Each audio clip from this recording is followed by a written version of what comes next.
أعوذ بالله من الشيطان الرجيم. بسم الله الرحمن الرحيم.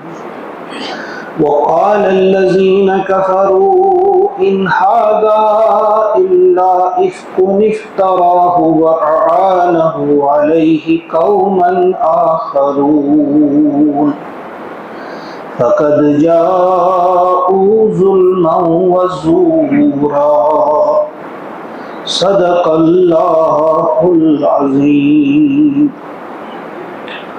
سورۃ الفرقان 3 آیات کل ہم نے اس کی سمجھنے کی کوشش کی تھی. پھر آپ کے ذہن میں یہ بات رہے کہ مکی سورت ہے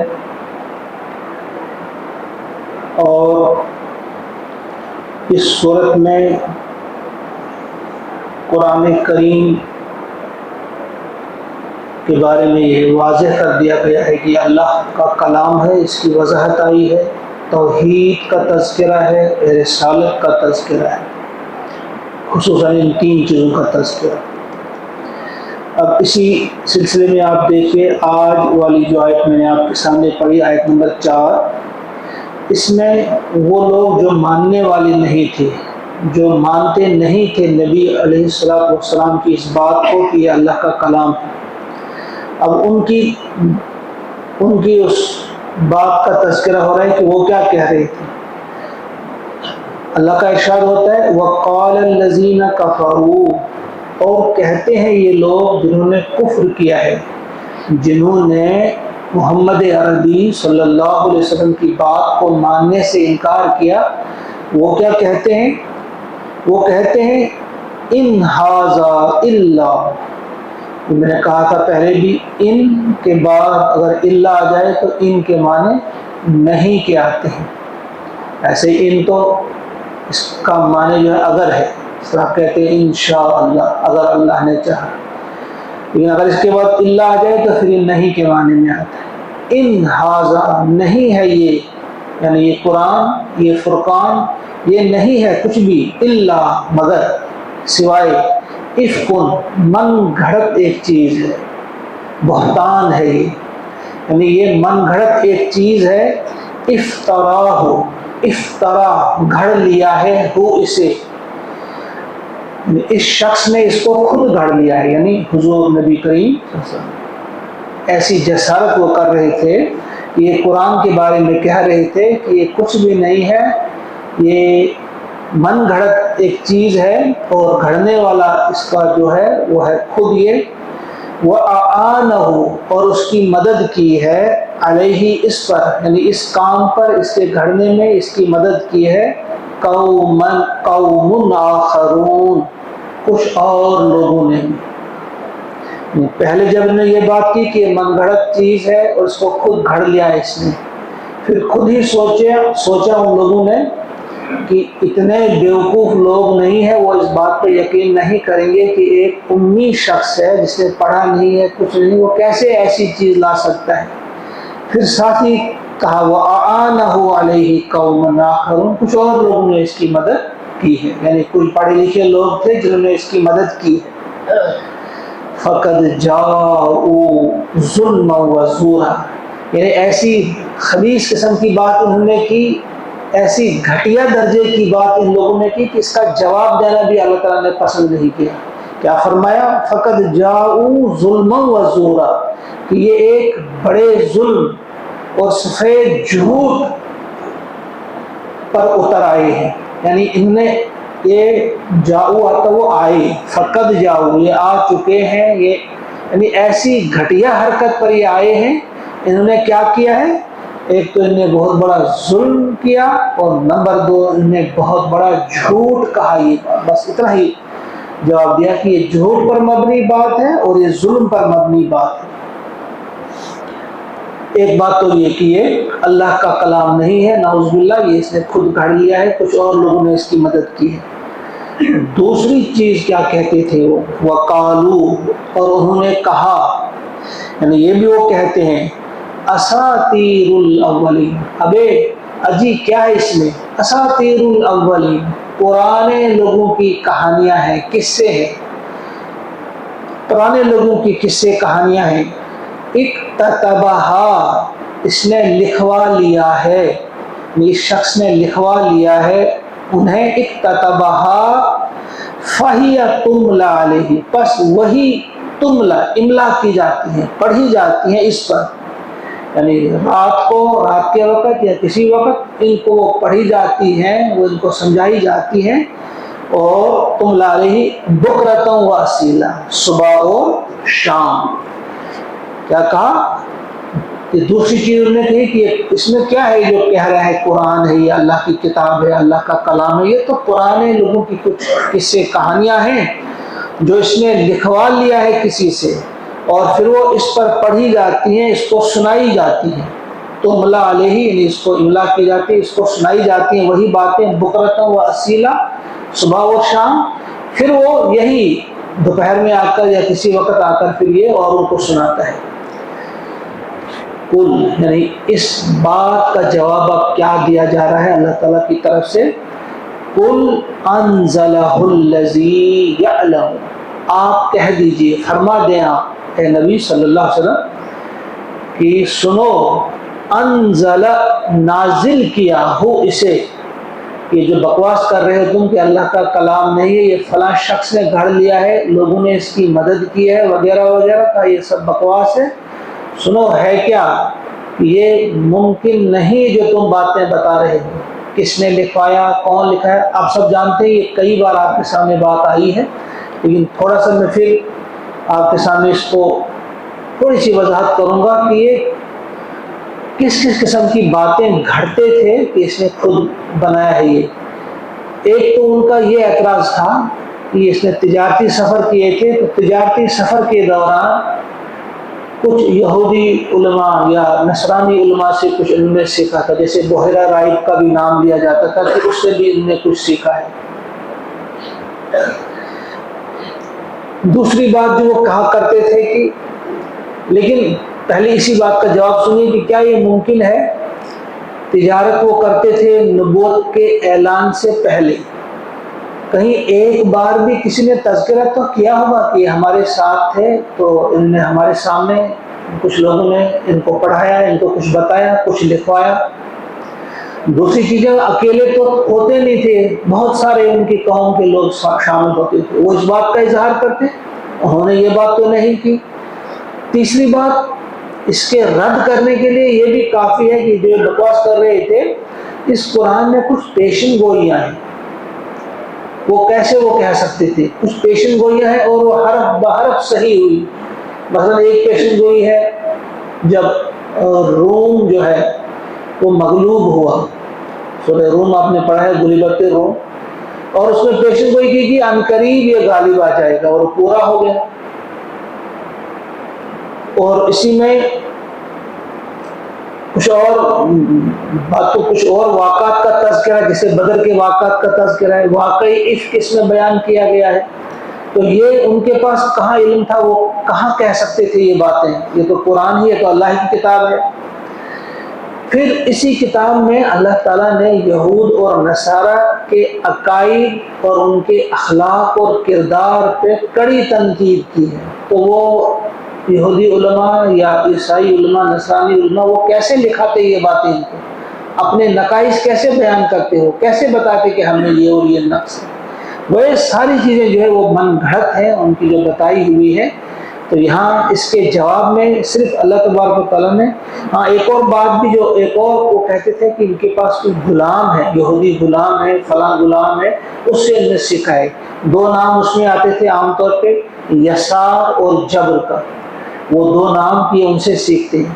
تو یہ بھی عقل کیسے تسلیم کرتی ہے کہ ان کے غلام ہوں، پھر یہ ان سے سیکھیں، اور پھر وہ غلام اپنی جان نچھاور کریں اس پر، ان کے ہر ایک حضور کے ایک ایک حکم پہ وہ جان دینے کے لیے تیار ہوں. کیا یہ ممکن تھا؟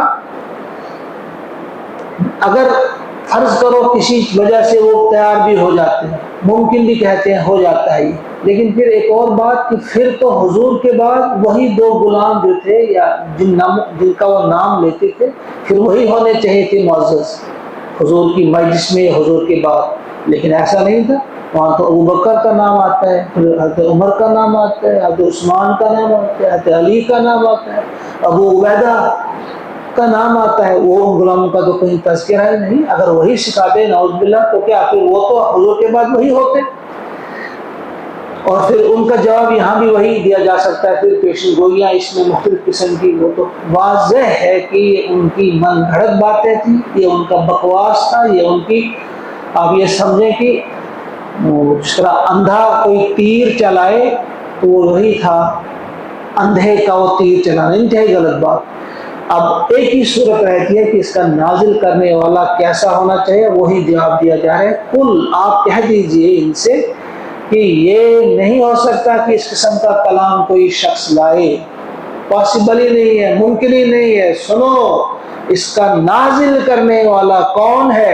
انزلہ الذی یعلم السر فی السماوات والارض. اس کا نازل کرنے والا وہ ہے جو جانتا ہے راز، جو بھید جانتا ہے آسمانوں کے اور زمین کے.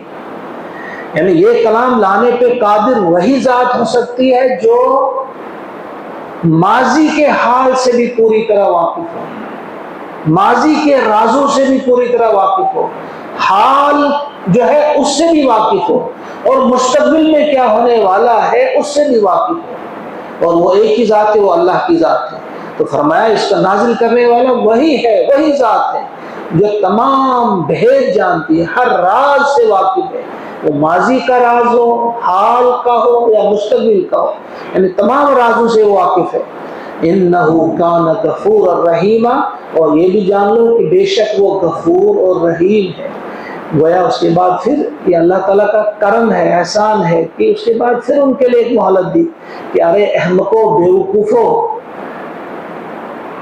یہ سب کہنے کے باوجود اب بھی موقع ہے، اب بھی مان جاؤ. آج تک جتنی بھی آپ نے غلطیاں کی ہوں، گناہ کیے ہوں، میں غفور ہوں، میں رحیم ہوں، میں وہ معاف کروں گا اور تم پر رحم کروں گا، اب بھی مان جاؤ.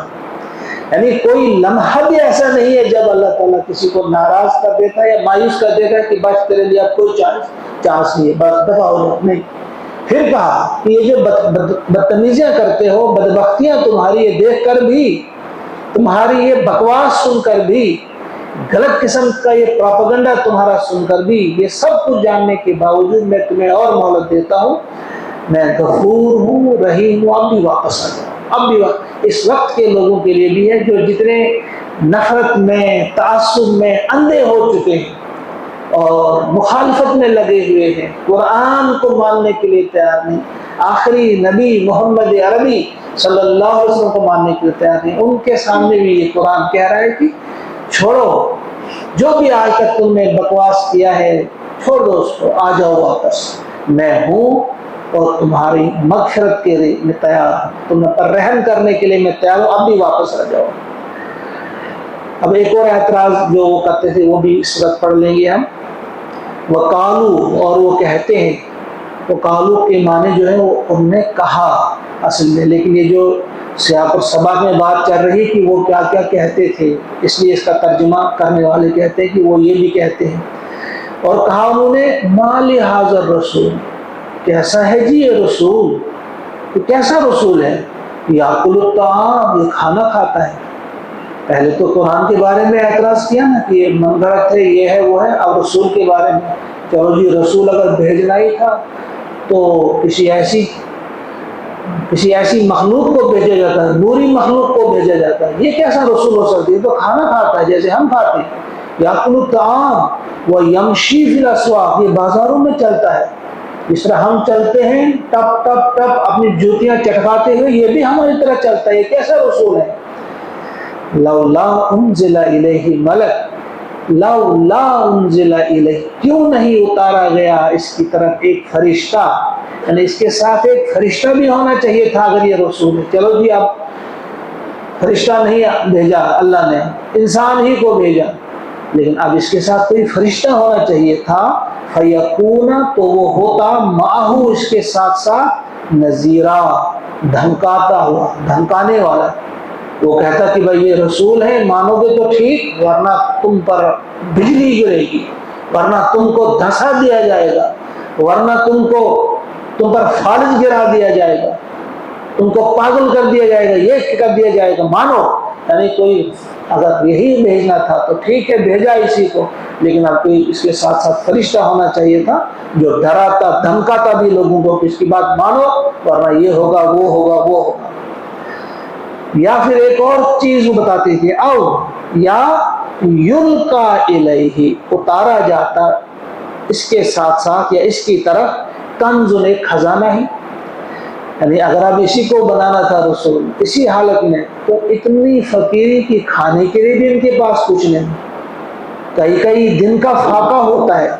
اب یہ رسول صحابی ہیں تو پھر ان کے ساتھ کوئی خزانہ اتارا جاتا، او یا تکون لہ جنت، یا ان کو کوئی باغ دیا جاتا، ان کا کوئی باغ ہی ہوتا، یا کلو منہا، اسے کھاتے، اسی کا پھل کھاتے۔